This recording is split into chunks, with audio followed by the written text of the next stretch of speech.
నమస్తే, welcome to Telugu రాజ్యం. ప్రస్తుతం మనతో పాటు ఉన్నారు అనలిస్ట్ కృష్ణకుమారి గారు ఉన్నారు. నమస్తే. నమస్తే. మన సమాజంలో వింత ధోరణి కనిపిస్తూ ఉన్న పరిస్థితి. నిన్న కాక మొన్న కర్నూలు, నిన్న జీడిమెట్టలో ప్రియుడి కోసం భర్తల్ని, అదేవిధంగా రక్తం పంచిన కన్న తల్లినే కూడా కడ తెరుస్తున్న పరిస్థితి. అసలు కొంతమంది భార్యల గురించి మాట్లాడుకుంటే ప్రియుడి కోసం భర్తను ఏ రకంగా చంపేయాలి, అతను ఏ రకంగా మధ్య అంటే ఇటు ప్రియుడికి భార్యకు మధ్యగా భర్త ఉంటారు కాబట్టి అతను ఏ రకంగా పైకి పంపించాలని చెప్పేసి కొంతమంది ఆడవాళ్ళు భర్తను చంపాలన్న నెపంతో వాళ్ళ అంటే విషం కలుపుతున్నారు, అదేవిధంగా చంపేస్తున్నారు, నిద్రలో చంపేస్తున్న పరిస్థితి. అసలు సమాజం ఎటువైపు వెళ్తుంది, రాను రాను ఈ ధోరణి అనేది ఏ రకంగా ఉంటుంది? ఇప్పుడు పెళ్లి చేసుకోవాలంటేనే యువత భయపడుతున్న పరిస్థితి. మీలాంటి మేధావులు ఏం చెప్తారండి అసలు? దీనికి పెద్ద మేధావులు చెప్పక్కర్లేదండి. పెళ్లి చేసుకోవడానికి భయపడుతున్నారు అనే మాట మటుకు మాట్లాడొద్దండి. ఇది చాలా నెగిటివ్ సెన్స్ వెళ్తుంది సొసైటీలోకి. ఎందుకంటే ఎన్నో సంవత్సరాలుగా భర్తలు రాచి రంపాన పెట్టి ఆరళ్ళు పెడుతూ ఉంటే వరకట్నం కోసమనో అనుమానంతోనో లేకపోతే వాళ్ళకి చెడు అలవాట్లు ఉండటం వల్లనో భార్యలను హింస పెడుతూ ఉంటే, భార్యా పిల్లల్ని గాలికి వదిలేస్తూ ఉంటే, రకరకాల పద్ధతుల్లో హింసిస్తుంటే కూడా ఆడవాళ్ళు పెళ్ళిళ్ళు చేసుకోవడం మానేశారా? ఇప్పుడు అక్కడక్కడ అప్పుడప్పుడు జరుగుతున్న సంఘటనలు చూసి మగవాళ్ళు పెళ్ళిని వద్దనుకుని అంత భయపడాల్సినంత అవసరం ఏమొచ్చిందండి? ఎందుకని ఇలాంటివి ఏవైనా రాంగ్ స్టేట్మెంట్స్ వెళ్తాయి, రాంగ్ సిగ్నల్స్ వెళ్తాయి సొసైటీలోకి. హింస ఆడవాళ్ళు చేసినా మగవాళ్ళు చేసినా హింసే. హింసకి ప్రతిహింస కరెక్ట్ కాదు. ఇప్పుడు అప్పట్లో మగవాళ్ళు ఆడవాళ్ళకి చేశారు కాబట్టి ఆడవాళ్ళకి మగవాళ్ళు చేస్తున్నారనే సెన్స్ తీసుకోవద్దండి. నేను అనేది ఏంటంటే భయపడుతున్న దానికోసం చెప్తున్నా. అంత భయపడాల్సిన అవసరం లేదు. అందరూ ఒకలాగా ఉండరు. అలా అనుకుంటే అసలు ఆడవాళ్ళు పెళ్ళిళ్ళే చేసుకోకూడదు. అందుకోసం దీనికి కావాల్సింది ఏంటి అంటే పదే పదే మాలాంటి వాళ్ళు చెప్పేది, మహిళా హక్కుల కార్యకర్తలు మాట్లాడేది ఏంటి అంటే కుటుంబాల్లో ప్రజాస్వామిక విలువలు, ప్రజాస్వామికంగా వాతావరణము ఉంటే గనక కుటుంబంలో హింస తగ్గుతుంది. ఇది మొదటి విషయం. రెండో విషయం, ఇప్పుడు తాగుడు వల్ల కుటుంబాల్లో హింస పెరుగుతుంది అని చెప్తున్నాం. ఆ తాగుడుని కంట్రోల్ చేయటానికి, మద్యపాన నిషేధం తీసుకురావటానికి ఎందుకు ప్రభుత్వాలు వెనక పట్టుబడుతున్నాయి? ఎందుకు చెయ్యట్లేదు? ఎందుకంటే మద్యం ఆదాయం మీదనే ప్రభుత్వాలు బతుకుతున్నాయి కాబట్టి చెయ్యట్లేదు. ఈ మద్యం అలవాటు వల్లనే కుటుంబాల్లో జరిగే హింస 50 నుంచి 60% హింస మాదక ద్రవ్యాలు కానివ్వండి, గంజాయి కానివ్వండి, మద్యం కానివ్వండి, ఈ కారణాల వల్ల హింస జరుగుతూ ఉంది. వీటిని చుట్టుకుని ఆర్థిక కారణాలు, వీటిని చుట్టుకుని సామాజిక కారణాలు వెరసి కుటుంబాల్లో హింస ఎక్కువైపోతుంది. ఈ హింస నుంచి బయటపడడానికి పురుషులు ఒక రకంగా ఆలోచిస్తున్నారు, స్త్రీలు ఒక రకంగా ఆలోచిస్తున్నారు. ఈరోజు కొత్తగా వచ్చిన ట్రెండ్ ఏంటి అంటే ఎప్పుడో లేదు అనేది కూడా కరెక్ట్ కాదు. అడపాదడపా జరిగేవి ఇప్పుడు వరుసగా జరుగుతున్నాయి. ఏంటి అంటే భర్తల్ని కడతీర్చే భార్యలు వస్తున్నారు సమాజంలో. ఇప్పుడు మగపిల్లలు తండ్రుల్ని తల్లుల్ని చంపుతున్న దుర్ఘటనలు మనం చూస్తున్నాం. ఇప్పుడు నిన్న ఒక కొడుకు 6,000 రైతు బంధు డబ్బులులో 2,000 తండ్రి ఖర్చు పెట్టుకున్నాడని అమాంతం తండ్రి మీదకి ఉరికి తండ్రిని గాయపరిచి కొడవలతో అతని నాలుకను కత్తిరించాడు 2,000 కోసం. అసలు వృద్ధాప్య పెన్షన్ల కోసం తల్లుల్ని హింసిస్తున్న కొడుకులు చాలామంది. నేను అక్కడ కొడుకులందరూ ఇలా అనే మాట నేను తీసుకురావట్లా, కానీ హింస ఎలా జరుగుతుంది? అసలు సమాజంలో వివిధ రూపాల్లో హింస జరుగుతుంది. ఈ హింసకి ఒక కారణం మద్యం అయితే ఇంకొక కారణం ఆర్థిక కారణం కూడా అవుతుంది. ఇవన్నిటిని మనం అడ్రస్ చేయకుండా సమాజం బాగుండాలి అంటే బాగోదు. అంటే ప్రియుడి మోజులో పడిన వాళ్ళకి హింసకి ఏం సంబంధం మేడం? ఇప్పుడు అసలు వివాహేతర సంబంధాలు ఎందుకు వస్తున్నాయి కుటుంబాల్లో? కుటుంబ వ్యవస్థ ఎందుకు విచ్ఛిన్నం అవుతుంది? కుటుంబ వ్యవస్థలో ఎందుకు ప్రజాస్వామిక ధోరణి ఉండట్లేదు అనేది ఆలోచించుకోవాలి. ఇప్పుడు ఈ భర్తను చంపిన కేసుల్లో చూసుకుంటే మరి ఈ పర్టికులర్ కేసులో భార్యాభర్తలకు సంబంధించి ఏమున్నది అనేది మనము క్లియర్గా మనకి అంటే వాళ్ళల్లో ఏమైనా ఇబ్బందులు ఉన్నాయా అంటే భార్యాభర్తల సంబంధంలో కావచ్చు, లేకపోతే కుటుంబంలో పెద్దవాళ్ళ వల్ల కావచ్చు, వాళ్ళకి ఏమి అశాంతి ఉంది అనేది మనం ఆలోచించాలి. ఒకప్పుడు ఏంటి అంటే కుటుంబంలో అశాంతి ఉంటే అది స్త్రీ వల్ల ఉండనివ్వండి, పురుషుడి వల్ల ఉండనివ్వండి, ఆ పురుషుడు అవుట్లెట్ బయట చూసుకునేవాడు.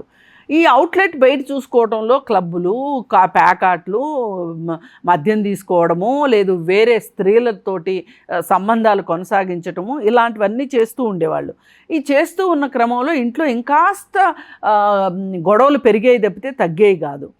ఇప్పుడు కొత్తగా ఏమి ట్రెండ్ వస్తుంది అని అంటే ఈ వివాహేతర సంబంధాలకి ఇలా భర్తల వల్ల ఇబ్బందులు పడుతున్న భార్యలు కూడా వివాహేతర సంబంధాల వైపు, మద్యం వైపు చూస్తున్నారు. ఇవాళ మధ్యతరగతి మహిళలు కూడా మద్యపానం చేస్తున్నారు అని చెప్పి ఇవాళ చాలా రీసెర్చ్ వస్తుంది. వాళ్ళు కూడా ఏంటి ఇప్పుడు మద్యం ఎందుకు తీసుకుంటారు అని అంటే వాస్తవ పరిస్థితుల్లో, సరదా కోసం తీసుకునే వాళ్ళు కొంతమంది వాస్తవ పరిస్థితుల నుంచి కొంచెం డైవర్ట్ అవ్వడానికి, లేదు అనుకుంటే ఒక అవుట్లెట్ కోసం మద్యాన్ని తీసుకుంటారు. ఇంక ఇది అలవాటుగా అయిపోయి ఇంకా అది లేకుండా ఉండలేని పరిస్థితి వస్తుంది. ఇప్పుడు ఈ పరిస్థితుల్లో ఈ రీహాబ్ సెంటర్లలో మహిళలు కూడా చేరుతున్న క్రమం ఇప్పుడు చూస్తున్నాం మనం. అంటే నేను ఎందుకు చెప్తున్నానంటే ఒక భర్తని చంపేయడం మాత్రమే జరుగుతున్న హింస కాదండి. కుటుంబాల్లో రకరకాల హింసా ధోరణులు పెరిగినాయి. ఈ హింసా ధోరణుల్ని ఇదివరకు మహిళలు భరించేవాళ్ళు. నా తలరాత ఇంతే, నా బతికింతే, నేను ఇప్పుడు బయటికి వెళ్ళి చెప్పుకుంటే నా పరువు పోతుంది, నా పరువు నా భర్త పరువు వేరు కాదు, ఇట్లా మహిళలు ఆలోచించేవాళ్ళు. ఇప్పుడు ఆలోచించటం తగ్గించారు. అది తగ్గించి నువ్వు చేస్తే నేను చెయ్యనా అనే పద్ధతిలో వెళ్తున్నారు. ఈ ప్రాసెస్లో వివాహేతర సంబంధాలకు వెళ్ళినప్పుడు భర్త వివాహేతర సంబంధానికి వెళ్తే ఆ స్త్రీ నీ భార్య చనిపోవాలి అని చెప్పి మాట్లాడట్లా. అందుకని భర్త ఇద్దరు స్త్రీలతోనే సంబంధాన్ని కొనసాగిస్తున్నాడు. అదే ఒక భార్య గనక వివాహేతర సంబంధానికి వెళ్తే అతను డిమాండ్ చేస్తున్నాడు, నీ భర్త ఉండడానికి వీల్లేదు నీకు నాకు మధ్యలో అని అతని వైపు నుంచి డిమాండ్ రావడం వల్లనే ఏకకాలంలో ఇద్దరు పురుషులతోటి కుటుంబ వ్యవస్థ నడపలేదు ఒక స్త్రీ. నడపమని కాదు సుమా నా ఉద్దేశం, నడపలేదు. అలాంటి పరిస్థితుల్లో అతను ఈమె కలిసి ఈ భర్త పైన కుట్రలు పన్ని చంపుతున్నారు. అసలు మూడో వ్యక్తి ఎందుకు అవసరం? ఇద్దరు దంపతుల మధ్య మూడో వ్యక్తి ప్రమేయం ఎందుకు అంటే ఏం చెప్తారు? ఎందుకంటే ఏం చెప్తా అంటే కొంతమందికి బలవంతంగా పెళ్ళిళ్ళు చేసుకోవటం, కట్నాల కోసము, నచ్చినా నచ్చకపోయినా ఇంట్లో వాళ్ళు బలవంతం చేసి పెళ్ళిళ్ళు చేయడం వల్ల ఈ భార్య నచ్చక బయట వాళ్ళు ఉద్యోగాలు చేసే దగ్గర లేకపోతే ఎక్కడో ఓ చోట ఇంకొక పరాయి స్త్రీ పరిచయం అయినప్పుడు ఆ పరాయి స్త్రీతోటి వాళ్ళు కాస్త స్నేహాన్ని కొనసాగించడం జరుగుతుంది. ఇప్పుడు స్త్రీలకు ఏంటి అనేది చూసుకుంటే గనక పురుషుడు ఏమంటాడంటే నేను ఎలా అయినా ఉంటా, నన్ను సమాజం కూడా క్వశ్చన్ చేయదు, నువ్వు కూడా క్వశ్చన్ చేయడానికి వీల్లేదు అన్నప్పుడు ఇదివరకు మహిళలు ఊరుకునేవాళ్ళు. ఇప్పుడు మహిళలు ఏం చేస్తానంటే నువ్వు చేసిందే నేను చేస్తా అనే పరిస్థితి వచ్చింది. దీనికి పరిష్కారం ఎవరు చెప్తారు చెప్పండి? ఏ వేదాంతి చెప్తాడు? ఏ సిద్ధాంతి చెప్తాడు? ఏ మేధావి చెప్తారు? తల్లిదండ్రులే చెప్పాలా? తల్లిదండ్రులు కాదు, ఎవ్వరు అనే దానికి ఇక్కడ ఎవరికి వాళ్ళకి ఒక స్వీయ నియంత్రణ, ఒక క్రమశిక్షణ. నేను ఇది ఇప్పుడు చిన్నపిల్లలకి నిప్పు పట్టుకుంటే కాలుతుంది అని చెప్తాం మనం. అయితే కూడా వాడు వినడు. ఒకసారి పట్టుకున్న తర్వాత కాలిన తర్వాత తెలుస్తుంది. తెలిసినప్పుడు ఇంక ముట్టుకోవడం మానేస్తాడు. ఈ వివాహేతర సంబంధాలు కూడా ఇట్లాంటివే. ఇట్లాంటి వివాహేతర సంబంధాల వల్ల ఇబ్బందులు ఏమొస్తాయి ఏంటి అనేది ఆ సంబంధాల్లోకి వెళ్ళిన వాళ్ళకే తెలుస్తుంది. వాళ్ళు రియలైజ్ అయ్యి మళ్ళీ వెనక్కి వస్తున్న వాళ్ళు ఉన్నారు, అక్కడనే ఉండేవాళ్ళు ఉన్నారు. ఈ రియలైజేషన్ వచ్చినప్పుడు భర్తని ఒకలాగా అర్థం చేసుకుంటుంది భార్య ఒకలాగా భార్యని ఒకలాగా భర్త అర్థం చేసుకుంటాడు, భార్య ఇంకొకలాగా భర్తను అర్థం చేసుకుంటుంది. ఇక్కడ యాక్సెప్టెన్సీ లెవెల్స్ దగ్గరకు వచ్చేసరికి భర్తని భార్య యాక్సెప్ట్ చేస్తుంది, కానీ భార్యని భర్త యాక్సెప్ట్ చేయడం. చాలా చోట్ల ఈ విషయంలో గొడవలు అవుతాయి. ఎలాగూ గొడవలు అవుతున్నాయి కదా, ఇంకొకరితో కూడా సంబంధం కొనసాగిద్దాం. ఇంకా హింస ఎక్కువైపోయింది అనుకోండి ఇంట్లో, అతనితో కలిసి చంపేద్దాం. పైగా ఇంకొక కారణం ఏంటి అంటే ఈ భర్తలను చంపడం వెనకమాల ఆస్తులు కూడా ఉంటున్నాయి. ఈ ఆస్తి సంబంధాలు ఎక్కువ అవ్వడం వల్ల కూడా ఇప్పుడు ఈ మనిషి అంటూ నచ్చిన వ్యక్తితో వెళ్ళిపోతా, ఓకే, అది వేరు విషయం. వెళ్ళిపోయేటప్పుడు ఒట్టిగా ఎట్లా వెళ్ళాలి? నా హక్కు ఉంది కదా, ఇక్కడ నా ఆస్తి ఉంది కదా, ఆస్తి ఇమ్మంటే ఇస్తారా? నేను పలానా అతనితో వెళ్ళిపోవాలనుకుంటున్నాను, మీతో సంబంధం నాకు ఈ వివాహం ఇష్టంగా లేదు, నేను వేరే అతనితో వెళ్ళిపోతానన్నప్పుడు ఆస్తి ఇస్తారా? ఇవ్వరు కదా. అంటే నేను అంటాను, మానవ సంబంధాలన్నీ ఆర్థిక సంబంధాలే ఏదో ఒక చోట. కానీ శారీరక సంబంధాలు ఇప్పుడు మొదలవుతున్న పరిస్థితి. ఇప్పుడు కాదండి, మీరు పొరపాటు పడుతున్నారు. మనం సమాజాన్ని అర్థం చేసుకుంటంలో మనం వెనకబడుతున్నాం. మనిషి పుట్టిన దగ్గర నుంచి ఉన్న ఇవి రహస్య సంబంధాలు, అలాగే ఇప్పుడు ఎంత సమాజం ఆమోదించినా ఒకప్పుడు వివాహేతర సంబంధం ఉంది అని చెప్పడానికి పురుషులు కూడా భయపడిన రోజులు ఉన్నాయి, కొంతమంది భయం లేకుండా చెప్తున్న రోజులు ఉన్నాయి. అలాగే స్త్రీలు వివాహేతర సంబంధాల గురించి ఎక్కడా గుట్టు చప్పుడు కాకుండా జరిపించిన పరిస్థితులు ఉన్నాయి. అలా కాకుండా మేము రిలేషన్లో ఉన్నాము, నీ దారి నీది నా దారి అనేవాళ్ళు ఉన్నారు. ఇప్పుడు పరిస్థితి ఎలా వచ్చింది అంటే, అతను తప్పు చేశాడు కాబట్టి నేను తప్పు చేస్తాను అనే ఒక పరిస్థితి వచ్చింది. ఇది మనం ఇదమిద్దంగా ప్రతి వ్యక్తికి ఒక తనదైన కథ ఉంటుందండి, తనదైన సమస్య ఉంటుంది. ఏ సమస్యలతోటి మనం కంపేర్ చేయలేము. అలాగే ఈ మధ్యకాలంలో ఇంకొక ధోరణి ఏది వచ్చింది అంటే, స్త్రీల్లో ఒక తెంపరితనం వచ్చింది. అవును, అయితే ఏంటి? కానీ కుటుంబాలు విచ్ఛిన్నం అవుతాయి కదా. అవుతాయి. నేను ఇప్పుడు చాలా ఘోరం కదా మేడం, పిల్లల భవిష్యత్తు నాశనం అవ్వ కదా. అవును, అదే కదా. ఇప్పుడు దీనికి ఆన్సర్ ఏం చెప్తాము? వాళ్ళకి నేను ఇందాకే చెప్పాను స్వీయ నియంత్రణ ఉండాలి అని. ఆ స్వీయ నియంత్రణ ఉండట్లేదు. పైగా ఒక భర్తకి ఏదైనా వివాహేతర సంబంధం ఉంది అని చెప్పి ఆ భార్య గుర్తించి గట్టిగా అడిగింది అనుకోండి, మగాడన్నాక చేస్తాడు. ఈ సమాధానం రాని వాళ్ళు ఎవరో చెప్పండి. పైగా అతనికి చాలా సందర్భాల్లో అతని తల్లిదండ్రుల మద్దతు కూడా ఉంటుంది. ఇప్పుడు ఇదే పరిస్థితిలో అమ్మాయి భార్య వెళ్ళింది అనుకోండి, నువ్వు నాకు అక్కర్లేదు. ఇవి నేను ఫ్యామిలీ కౌన్సిలర్గా ఇట్లాంటివి చాలా చాలా దగ్గరగా చూశానండి. ఇప్పుడు ఈ ద్వంద్వ ప్రమాణాలు ఏవైతే ఉన్నాయో అది ఈరోజు చెల్లుబాటు కావు. కాలం మారుతుంది.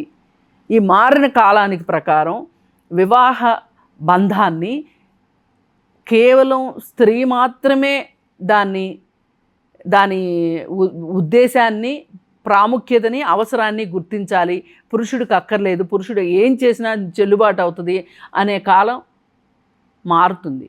అందుకని దయచేసి ఇవాళ ఒక్కొక్క కుటుంబాన్ని నడుపుకోవటమే చాలా కష్టమైన పరిస్థితిలో ఉంది ఇవాళ ఆర్థిక వ్యవస్థ పరిస్థితులు చూస్తుంటే. అందుకని ఎవరికి వాళ్ళ వివాహ బంధం విచ్ఛిన్నం కాకుండా బీటలు వారకుండా చూసుకోవాల్సిన అవసరం ఇద్దరి మీద ఉంది. ఇది ఒక్కరి మీద లేదు, ఇద్దరి మీద ఉంది. Handle with care. ఇప్పుడు సొసైటీలో యువతలో ఒక వింత ధోరణి ఉంది. ఏంటంటే, పెళ్లి చేసుకోకుండా ఉంటే తల్లిదండ్రులు చంపేస్తారు, పెళ్లి చేసుకోకుండా అట్టనే ఉంటే సమాజం చంపేస్తుంది, ఒకవేళ పెళ్లి చేసుకుంటే భార్యలు చంపేస్తున్న పరిస్థితి. ఈ మాట అనొద్దండి, ఈ మాట అనొద్దు, ఈ మాట వద్దు. ఇది వస్తుంది అంటే తెలివి తక్కువ వాళ్ళు మాట్లాడితే వాటిని సమర్థించడానికి నేను లేను ఇక్కడ. ఇది తెలివి తక్కువ వాదన.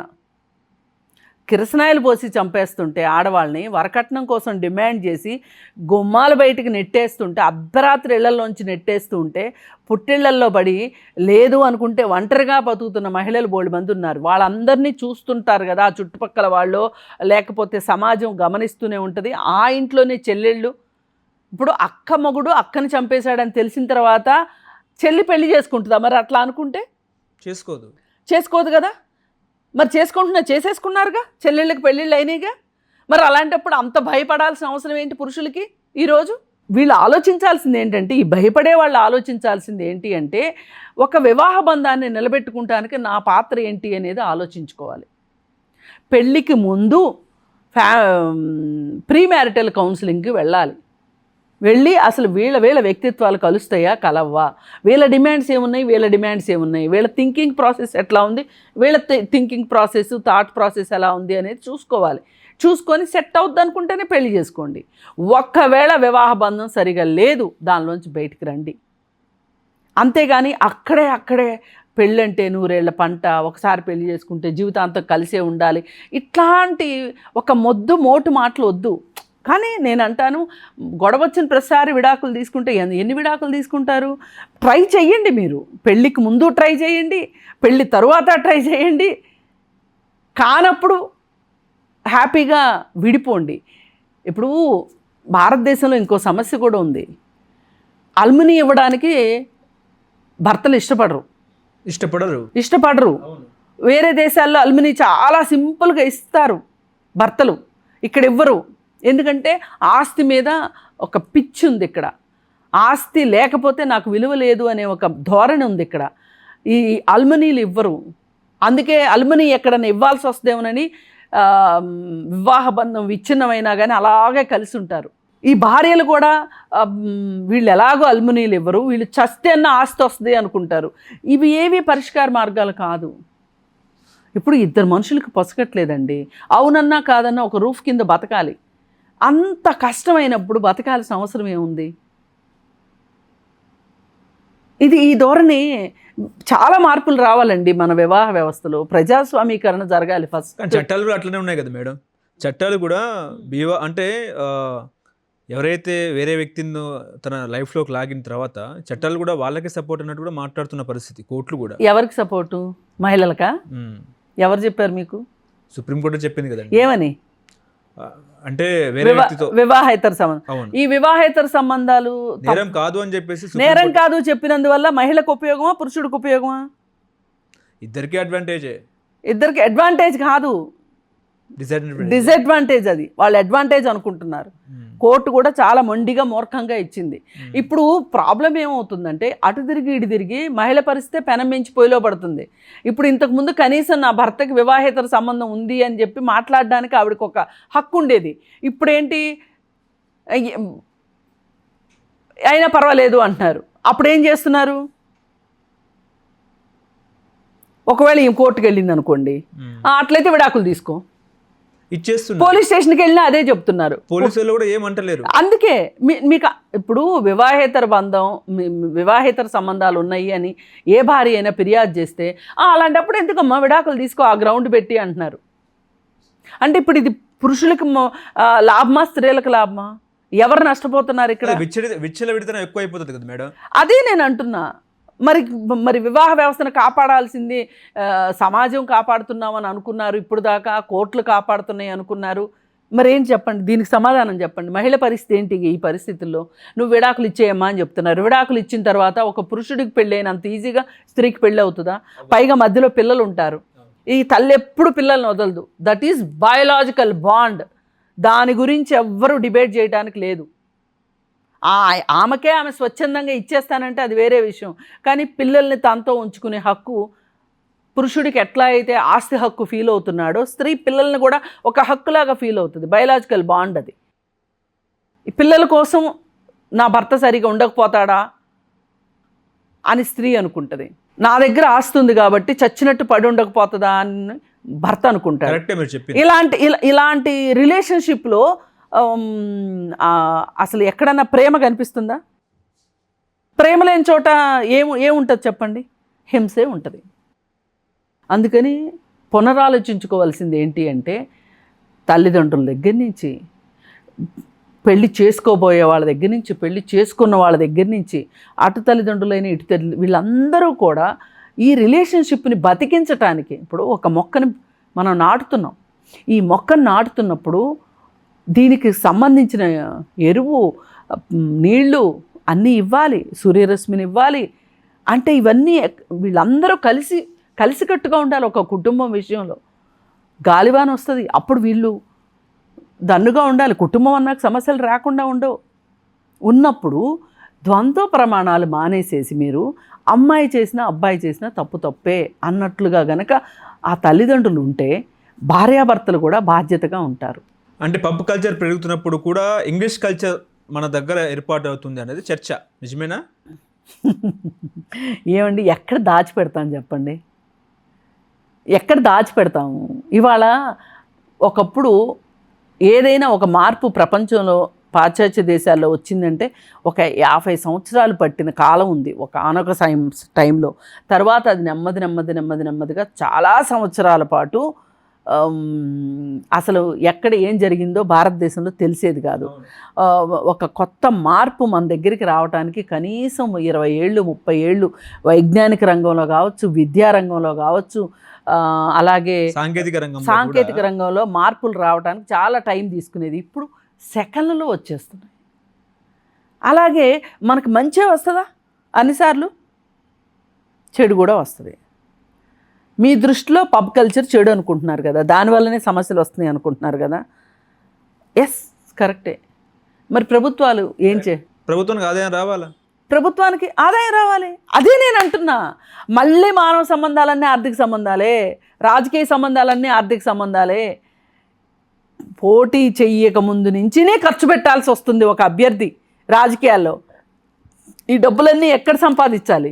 ఒకవేళ పొరపాటుని గెలిచాడు అనుకోండి, గెలిచిన తర్వాత రాజకీయాల నుంచే తీయాలిగా.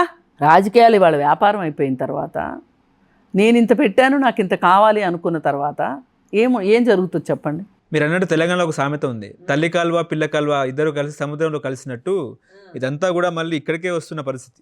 అందుకని ఇవాళ సమాజం ఇలా ఉందేంటి అని చెప్పి మనం నిట్టూర్పులు విడిచే కన్నా కూడా ఇది ఎవరికి వాళ్ళు కొంత వ్యక్తిగతంగా ఆలోచించాల్సిన అవసరం ఉంది, కొంత సామూహికంగా ఆలోచించాల్సిన అవసరం ఉంది. అనవసరమైన కల్చర్కి మనం ఎక్స్పోజ్ అవుతున్నామా అనే ఒక ఆలోచన తల్లిదండ్రుల్లోనూ రావాలి, సమాజంలో రావాలి, వ్యక్తులకి రావాలి. పైగా ప్రభుత్వాలు ఎక్కువ దీనిలో శ్రద్ధ తీసుకోవాల్సింది ప్రభుత్వాలు. ఎందుకు హైదరాబాద్లో ఎన్ని పబ్బులు ఉన్నాయి చెప్పండి? 250 పబ్బులు పర్మిషన్ తీసుకుని 250 పబ్బులు ఉన్నాయి. పర్మిషన్ లేకుండా బోలెడు పబ్బులు నడుస్తున్నాయి. ఆదాయం వస్తుంది. దొడ్డిదారినో దొంగదారినో దొరదారినో డబ్బులు వస్తున్నాయి గవర్నమెంట్కి. అందుకనే మానవ సంబంధాలు ఇలా తయారవుతున్నాయి. కానీ నా జీడిమెట్ల ఇన్సిడెంట్ చూస్తే చాలా భయంకరమైన ఇన్సిడెంట్ అది. అప్పుడప్పుడే లేలేత ప్రాయంలో ఆ అమ్మాయి మీద, అంటే ఎట్లా అంటే ఒక లవ్ అనే వైరస్ అనుకోవచ్చు, తన ప్రియుడితో కలిసి ఆ అమ్మాయి తన తల్లినే కడతీర్చింది. అసలు ఎట్లా చూడొచ్చు అండి అసలు ఈ ఇష్యూని? ఇప్పుడు మీరు దీనికి ఒక సెంటిమెంట్ని తీసుకొస్తున్నారు. సెంటిమెంట్ ఉండాల్సిందే జీవితంలో, కాదని నేను అనట్లా. కానీ ఒక మైనర్ అమ్మాయి జస్ట్ మేజర్ అయిన అబ్బాయి కలిసి ఒక ప్రాణాన్ని తీశారు అనండి, కరెక్ట్గా ఉంటుంది. ఇక్కడ అంతకంటే ఏ రిలేషన్ లేదనిపిస్తుంది. అంటే ఏ రిలేషను వాళ్ళకి అర్థం కాని వయసు అది. రిలేషన్షిప్లో అంటే బంధాలు అనుబంధాల గురించి అర్థం కాని వయసు, అవసరమని అర్థం చేసుకోలేని వయసు. వాళ్ళకి తక్షణం ఏం కావాలో అదే కావాలనుకున్నారు వాళ్ళు. ఆకర్షణే. ఆ ఆకర్షణకి ఆకర్షణలో ఉండాలి అంటే తల్లి అడ్డుగా ఉంది. ఓ పక్కన అతని తల్లి జెండా ఊపేసింది, నా ఇంట్లో ఉంచుకుంటాను రండి అంది. పంపనని ఈ తల్లి అంటుంది. సింపుల్గా చట్టాలు న్యాయాలు ధర్మాలు ఇవన్నీ పక్కన పెట్టేయండి కాసేపు.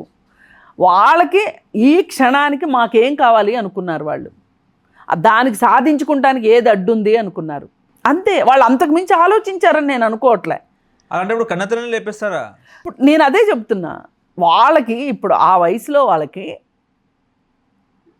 వాళ్ళు కలిసి ఉండాలి అనుకున్నారు. కలిసి ఉండటానికి తల్లి ఒప్పుకోవట్లేదు కాబట్టి తల్లి అడ్డుగా కనిపించింది అంతే. అక్కడ మనము ఇంకా దీనిలో మనం ముందుకెళ్తే ప్రభుత్వాన్ని బాధ్యులు చేయాల్సిన పరిస్థితి ఇక్కడ. ఎట్లా అంటే అసలు ఇవాళ వీళ్ళిద్దరు కలిసింది ఎట్లా అండి?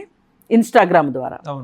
ఒక ఇన్స్టాగ్రాము, ఒక స్మార్ట్ ఫోను వాడగలిగే పిల్లలు చట్టాల గురించి ఎందుకు తెలియలేదు వీళ్ళకి?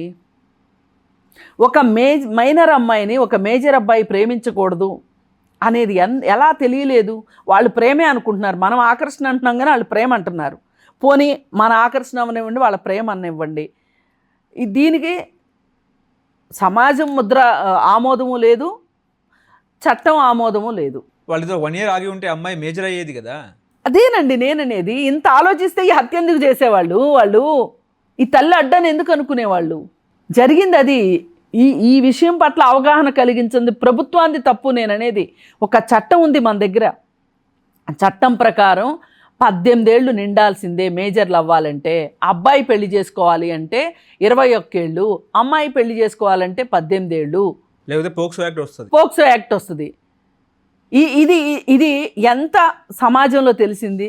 అట్లీస్ట్ ఇప్పుడు ఈ అమ్మాయి నా కూతురికి నేను ఇప్పుడు పెళ్లి చేయను అంది. సరే ఈమె చట్టం తెలిసిందా, ఆ అబ్బాయి నచ్చందా నచ్చకనదా ఏమన్నదనేది కాసేపు ఈమెను పక్కన పెడదాం. ఆ అబ్బాయి తల్లి వీళ్ళ ఇంటికి వచ్చి ఎందుకు అంత గొడవ చేయాల్సి వచ్చింది? మీ అమ్మాయి మా అబ్బాయిని ప్రేమిస్తుంది, పంపించేసేయమని చెప్పి అడిగింది. మరి ఆ తల్లికి తెలియదు ఆ చట్టం గురించి? పోలీస్ స్టేషన్లో కూర్చోబెట్టి ఏమైనా మాట్లాడారా వీళ్ళు? కౌన్సిలింగ్ కూడా సరిగ్గా ఇవ్వలేదు. ఇక్కడ నేను నెక్స్ట్ అక్కడికే వస్తా. పోలీసుల వైఫల్యం 100కి 500% ఉంది కేసులో. ఆ అబ్బాయిని నేను జైల్లో పెట్టి హింసించండి, లేదంటే మ్యాన్ హ్యాండ్లింగ్ చేయండి, 3rd degree ఉపయోగించండి అని నేను చెప్పట్లేదు. కనీసము ఆ అబ్బాయిని సమాజంలోకి వదిలేటప్పుడు ఈ అమ్మాయిని ప్రభుత్వం సంరక్షణలో అయినా ఉంచుండాల్సింది. లేదు ఈ అమ్మాయిని సమాజంలో వదిలేసే ముందు, ఇంట్లో వదిలేసే ముందు ఆ అబ్బాయిని కస్టడీలో అన్నా పెట్టుకుని ఉండాల్సింది. ఇప్పుడు ఆ అబ్బాయి చేసింది నేరమే కదా. చాలా నేరమైనప్పుడు పోలీసులు ఎందుకండి చూస్తా అంటే అమ్మాయికి ఇష్టమైంది కాబట్టి వదిలేయాలా? ఎందుకు వదిలేశారు పోలీసులు అసలు ఈ అబ్బాయిని? అంటే ఇంత ఘాతుకం చేస్తాడని ఊహించలేదా? ఘాతుకం చేస్తాడా లేదా అనేది వేరే విషయం. చిన్న పామునైనా పెద్ద కర్రతో కొట్టాలి. అసలు ఇక్కడ పోలీసుల వైఫల్యం 100కి 500% అన్నాను కదా, నేను ఆ మాట మీద నిలబడుతున్నా. ఇది పోలీసుల అజాగ్రత్త నిర్లక్ష్యం వల్ల జరిగిన హత్య. ఇది నిన్న ఆమె వెళ్ళారు, వెన్నెల గారు వెళ్ళి అంత్యక్రియలకు డబ్బులు ఇస్తాము, ఆ చిన్న పాపని మేమే చూసుకుంటాము అని చాలా భారీ డైలాగులు చెప్పారు.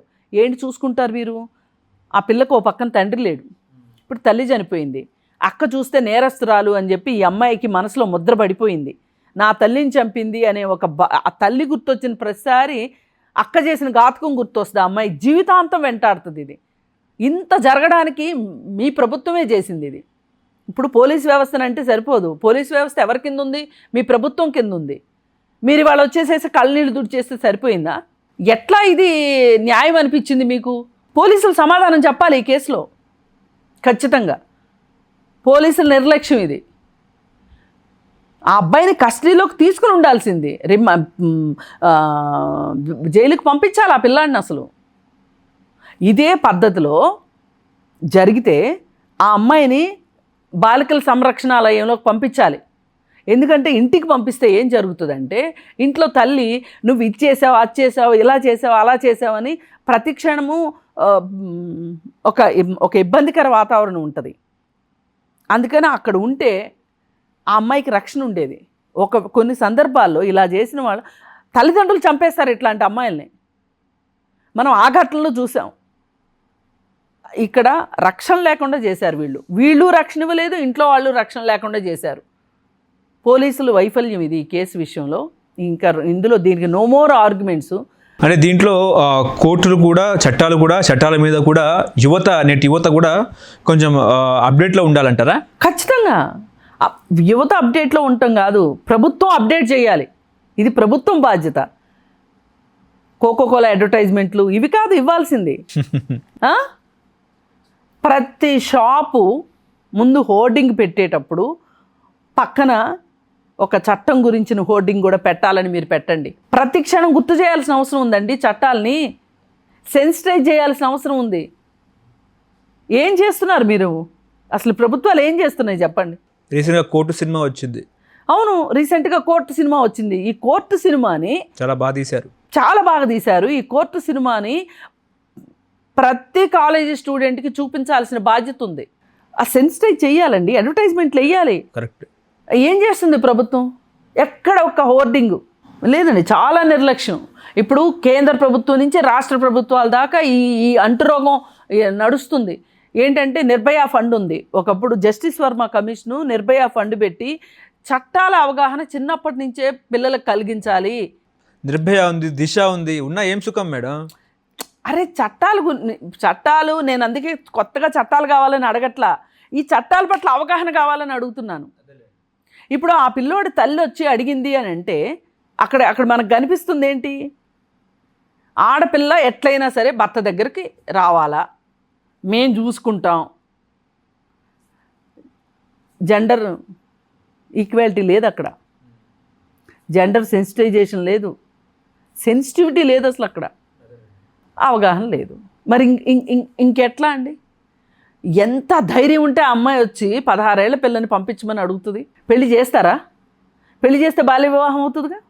అవును, అప్పుడు లోపలికి వెళ్ళాలిగా. ఏ వివాహ బంధం లేకుండా ఎట్లా తీసుకెళ్దాం అనుకుంది? అసలు ఏ ఉద్దేశంతో ఆ తల్లి వచ్చింది? ఆ తల్లి వచ్చి అడిగేలాగా ఆ పిల్లోడు ఎంత ఇన్ఫ్లుయెన్స్ చేసి ఉంటాడు ఆ తల్లిని. అమ్మాయిని కూడా, అమ్మాయిని ఇన్ఫ్లుయెన్స్ చేశాడు, తల్లిదండ్రులను ఇన్ఫ్లుయెన్స్ చేశాడు. వాడు కాకుండా వాడి తమ్ముడి జీవితం కూడా నాశనం చేశాడు వాడు చదువుకునే వయసులో. అదే కదా, వాడు ఎక్కడుండాలి? వీడికి పని పాటలు లేవు, చదువు సంజలు లేవు, రోడ్లపైన జులాయిలుగా తిరగడం. మళ్ళీ దీనికి తోడు కోతి కొబ్బరికాయ దొరికిందని చెప్పి ఈ సెల్ ఫోన్ ఒకటి, స్మార్ట్ ఫోను. ఇవన్నీ కారణాలు. ఇవన్నీ వీటన్నిటి వల్ల ఈ ఘటన జరిగింది అనుకున్నా కానీ ఈ ఘటన జరగడానికి పోలీసుల వైఫల్యమే ఇక్కడ ఆఖరిలో మటుకు పోలీసుల వైఫల్యమే కనిపిస్తుంది. ఇక్కడ పోలీసులు సరిగా ఆలోచించున్నట్లయితే నోటీసులు ఇచ్చి పంపడం ఏంటండి? ఈ మధ్యకాలంలో నోటీసులు ఇచ్చి పంపడం ఫ్యాషన్ అయిపోయింది. అన్ని కేసుల్లోనూ నోటీసులు. కానీ ఇలాంటి కేసులు నోటీసులు కాదు ఇచ్చి పంపాల్సింది. తాట తీయాలంటారా?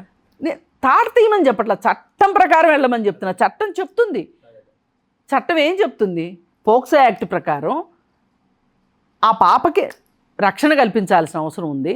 ఆ పిల్లోడికి కూడా రక్షణే ఒక రకంగా. ఇవాళ ఇప్పుడు వీళ్ళు చేసిన దానివల్ల వాడి జీవితం కూడా నాశనం అయింది, వాడు తమ్ముడి జీవితం నాశనం అయింది. వాళ్ళేదో కొంచెం కలిగిన కుటుంబంలాగా అనిపించింది నాకు వాళ్ళ ఇల్లు అది చూపిస్తే. మరి అది సొంత ఇల్లు అద్దిల్లో తెలియదు వాడికి. ఆ తల్లి వచ్చిన దాన్ని బట్టి నాకేమనిపిస్తుందంటే వాళ్ళకి అసలు భయము, భక్తి చట్టాల పట్ల, సమాజం పట్ల.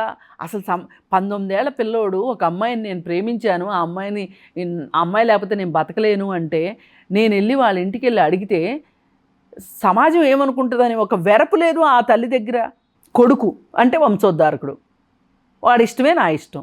సో చివరిగా ఏం చెప్తారు? మెసేజ్ చివరిగా ఒకటేనండి, ఇక్కడ ఆలోచించవలసింది వాళ్ళ అసలు ఈ పోలీస్ వ్యవస్థ ఇంత నిర్లక్ష్యంగా ఎలా వ్యవహరిస్తుంది, ఇంత గుడ్డిగా, ఇంత చెవిటిగా, ఇంత మోగగా ఎలా ఉంటుంది? ఏమి ఇన్ఫ్లుయెన్స్ పనిచేసింది వాళ్ళ పట్ల? పోనీ అబ్బాయి తరఫు వాళ్ళు ఏమైనా ఇన్ఫ్లుయెన్స్ చేశారా? తేలాలి. ఈ కేసు మట్టుకు చాలా సమగ్రంగా ఆలోచించాల్సిన కేసు ఇది. సమగ్ర విచారణ చేయాల్సిందే, సమగ్రంగా ఆలోచించాల్సింది. ఇది మట్టుకు ఆషామాషి కేసు అయితే కాదండి. నమస్తే. హలో, తెలుగు రాజ్యం ఛానల్ చూస్తున్నారా? సామాజిక, రాజకీయ, జీవన చిత్రణే తెలుగు రాజ్యం. అతిశయోక్తులు, అసత్యాలు ఉండవు. రాజకీయ కోణం కాదు, ప్రజా కోణమే కొలబద్ద. తెలుగు రాజ్యం వీక్షణ మీ ఉత్తమ అభిరుచికి నిదర్శనం.